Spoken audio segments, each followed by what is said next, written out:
What if the most powerful crop on earth has been buried, not by nature, but by design? A plant that outlives empires. Out-yields potatoes. Laughs in the face of drought and cold. And once you plant it, you never need to buy seed again. No fertilizer. No irrigation. No middlemen. It just grows. For centuries, it was the backbone of survival. It fed ancient tribes, saved entire nations during war, and thrived in the harshest climates known to man. Yet today, you've probably never tasted it. Never seen it in a grocery store. Never even heard its name. Why? Because this plant couldn't be owned. It couldn't be patented. And what can't be owned, can't be sold. So they buried it, beneath concrete, beneath history, beneath your feet. But it never died. It's still there. Growing wild. Waiting. And once you understand why it was erased, you'll never look at your food, or your freedom, the same way again. Long before textbooks, tractors, and seed catalogs, a wild sunflower towered over the woodlands of North America, 8-10 feet tall, following the sun across the sky like it remembered something. But its real treasure was hidden below, knobby, golden tubers packed with sweetness and strength. The Iroquois told a story to explain its origin, a story of Earth Woman, who died giving birth to twin sons, Sapling and Flint. From her body, life emerged. And from her feet, the first sunchokes grew. Not planted by man, but born from sacrifice. This wasn't just a crop.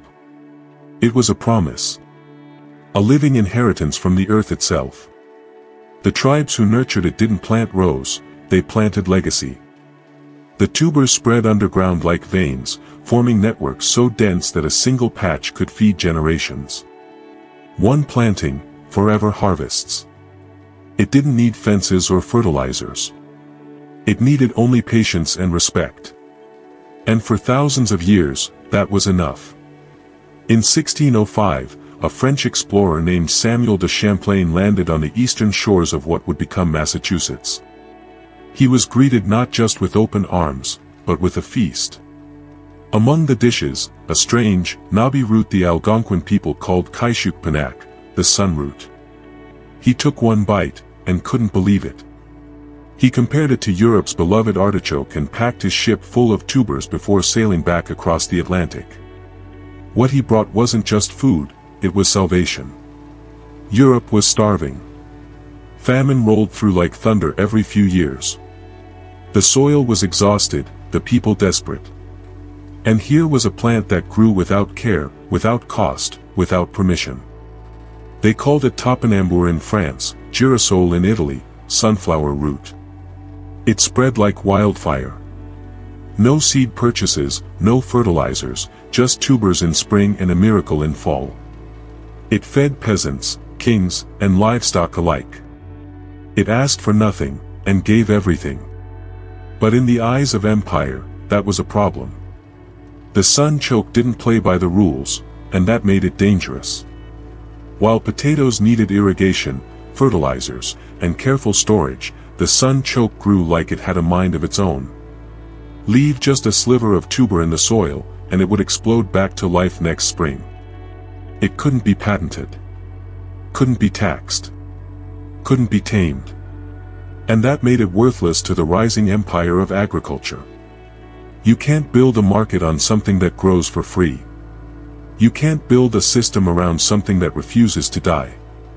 And so, quietly, it was pushed aside. Farmers were encouraged to favor uniformity, crops you had to replant each year. Crops that required seed companies, chemical inputs, supply chains. Crops that made money, not sense. The sunchoke, wild and uncontrollable, became a nuisance. A weed. Not because it failed, but because it succeeded without permission. They buried it. Called it a weed. Let it grow in ditches and forgotten fields. But when war came, when systems collapsed and starvation knocked, sunchokes rose from the dirt like ghosts. In World War I, Germany's food supply was strangled by an Allied blockade. The winter of 1916 became known as the turnip winter. Fields once full of potatoes stood empty. But in the wild corners, sunchokes survived. Families dug through frozen soil with bare hands, unearthing tubers that needed no one's permission to grow. And then came World War II. Worse. In France, Nazi forces seized 80% of all food. Potatoes were confiscated for German soldiers. What remained for French families? Scraps, sunchokes, rutabagas, the vegetables once fed to pigs. But those tubers, hated and hard to clean, kept children alive. In the Netherlands, during the hunger winter of 1944, over 20,000 people died of starvation. Cookbooks were printed listing edible wild plants. Sunchokes were there, buried deep, waiting.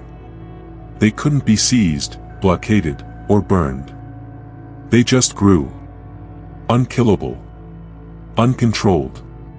And when nothing else was left, they saved lives. The world forgot it. But the plant never stopped giving. Beneath the soil, the sunchoke was quietly hoarding something extraordinary, fuel for the body and the land itself. Just 100 grams delivers 73 calories, 2 grams of protein, and more potassium than a banana. But its true power? Inulin. A rare prebiotic fiber, making up over half its weight. It slips through the stomach untouched, reaching the colon where good bacteria devour it. The result? A gut health explosion, lower pH, boosted calcium absorption, immunity on high alert. Some studies suggest it even helps block cancer before it starts.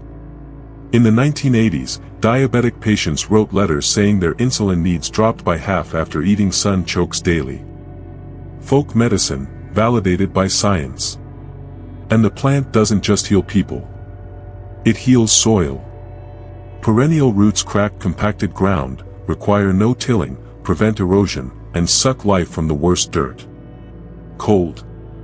It laughs at -30 degrees Celsius. Drought. It thrives. Industrial crops crumble under pressure. Sunchokes grow through it. By every measure that mattered to survival, the sunchoke was a miracle. But to the machines, it was a nightmare. Its tubers were twisted, knobby, irregular, impossible to sort or clean with factory precision. Harvesters broke trying to dig them up. Storage was worse. They spoiled faster than potatoes, bruised easily, and didn't sit pretty under fluorescent grocery lights. And then, there was the gas. The inulin that healed guts came with a side effect, flatulence. For people not used to it, the result was, well, explosive. The nickname, artichoke, stuck, and even Julia Child once asked, half joking, if someone could fix the issue. But the truth was simple: cook longer, or eat small amounts to let your body adapt. Still, that required time, patience, and curiosity. Industrial food has none of those. It demands uniformity, instant satisfaction, and mass appeal. And so, once again, the sunchoke was pushed aside, not because it failed, but because it refused to fit into a system that prized profit over persistence. It could have ended there. Another miracle forgotten, another casualty of convenience. But the sunchoke isn't just resilient, it's patient. In the 1960s, a California produce wholesaler named Frida Kaplan stared at a pile of knobby tubers gathering dust. The name was killing it, Jerusalem artichoke. Confusing, inaccurate, unappealing. So she changed it. Rebranded it. Sunchoke. By 1980, she had trademarked the name, packaged it in 1-pound bags, added recipes, and sales exploded. Chefs in San Francisco rediscovered it, crafting creamy soups and roasted purees. But something deeper was stirring. As the farm crisis of the 1980s gutted rural America, a radical idea took root: what if we grew sunchokes for food, for fuel, for independence? No corporate seed contracts. No irrigation bills. High yields, inulin fermented into ethanol. Freedom in the form of a root. It didn't scale, but it didn't die. Permaculture communities called it the Holy Grail, one planting, forever harvests. And across Europe, chefs reclaimed its old name, topinambur, transforming the wartime stigma into heritage. While the world watched cash crops collapse under climate stress, sunchokes quietly returned, first in farmers' markets, then in backyards, and finally, in the wild. The world is changing, fast. Droughts. Floods. Heat waves. The crops that feed billions were bred for stability, and that stability is shattering. But the sunchoke. It was never built for calm. It was born in chaos. It stores energy underground, where fire and frost can't reach. It survives when corn withers and wheat fails. It yields more food than potatoes, using a third of the water. And it doesn't ask for seed, soil, or permission. Plant 3 tubers in autumn. By spring, you'll have 30. It's not just a crop, it's a blueprint for survival. For independence. For food that resists collapse. But that's exactly what makes it dangerous to systems built on control. You can't own it. Can't patent it. Can't sell someone a subscription to a tuber that grows forever. So instead, they called it primitive. Invasive. Difficult. They erased its memory, but not its power. And now, as the old systems begin to crack, the sunchoke waits, not for markets or permission, but for hands willing to dig. They tried to erase it. Pushed it to the margins. Labeled it useless, wild, forgotten. But the sunchoke never left. It's still there, in roadside ditches, in backyard gardens, in the cracks of the empire's pavement. Growing without approval. Feeding without permission. Its memory may have faded from markets and menus, but not from the land. Not from the soil. Not from the people who still plant 3 and harvest 30. It teaches the lesson no corporation wants you to hear, that abundance doesn't need control. That survival doesn't have to be bought. That nature provides, if we're willing to remember. This isn't just a story about a root. It's about resilience. About a future that doesn't rely on fragile systems or patented seeds. It's a reminder that the knowledge we need isn't lost. It's just underground, waiting. And now, so are you.